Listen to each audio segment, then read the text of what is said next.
हमारे घर पर आएंगे।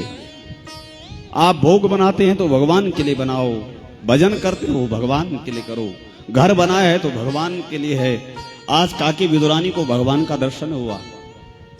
भगवान ने कहा काकी ज्यादा बात मत कर, मुझे बड़ी भूख लगी है, मुझे कुछ खाने को चाहिए। विदुर जी केले का फल लाए थे तो मैया तो छिलका छिलका भाव में भगवान को खिलाती जा रही है और गूंदी गूंदी नीचे गिरा रही है।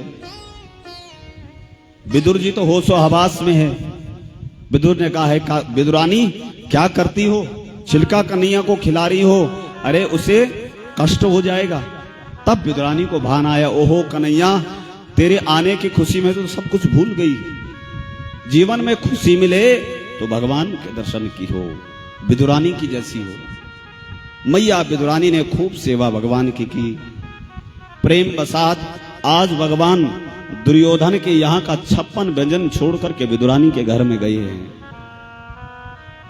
मेरे भाई बहन, भगवान को हमारा धन नहीं चाहिए, भगवान को हमारा ऐश्वर्य नहीं चाहिए,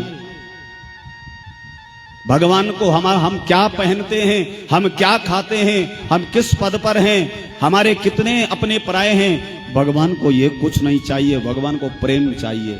और इसलिए हमने आपको बताया था भक्ति का स्वरूप है प्रेम।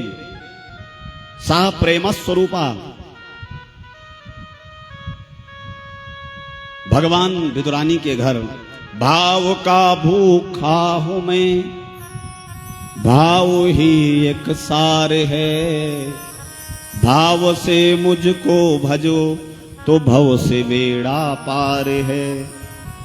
भाव बिन सुनी पुकारे मैं कभी सुनता नहीं, आप हो जाओ मेरे ये ही मेरा सत्कार है। बस एक बार हमारे मन में आ तो जाए कि मैं भगवान का ही हूं, हे भगवान आप ही मेरे हो। इसी भाव को, विदुरानी के भाव को भगवान ने पूर्ण किया। हे राजन, राजा परीक्षित से सुखदेव भगवान ने कहा कि भगवान को प्राप्त करने के लिए प्रेम चाहिए। विदुर का चरित्र सुनाने का